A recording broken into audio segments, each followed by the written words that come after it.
This band of real brothers is best known for pulling off gorgeous vocal harmonies.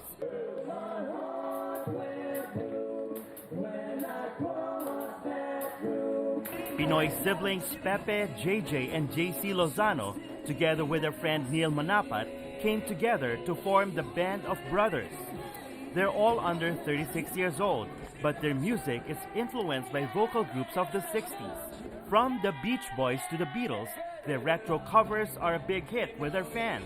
When you hear about the songs in the 60s, you will feel na it's so... There's love and simplicity, authenticity, music, syempre. Sabi ng mga matatanda nga, yun talaga yung totoong music. That's real music.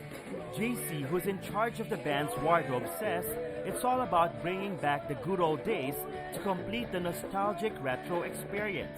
I think it brings back the gentleman in you that which is parang nawawala na nowadays. JJ, the band's musical arranger, says busking in New York's subway station is not just about earning extra money for the group, but it's a way to hone their performance.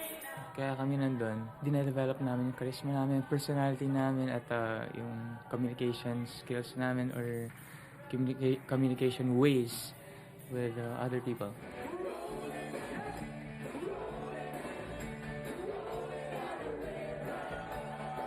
A friend of the Lozanos, band percussionist Neil Manapat, says making a living as full-time band can be quite challenging. While it's true that it's hard to find gigs, it's hard to find good audiences, it's hard to earn enough in doing gigs.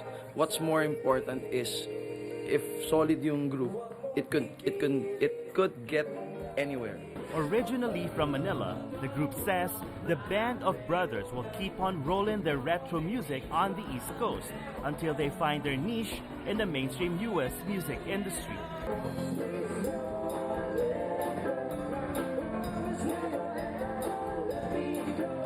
Don Tagala, ABS-CBN News, Secaucus, New Jersey.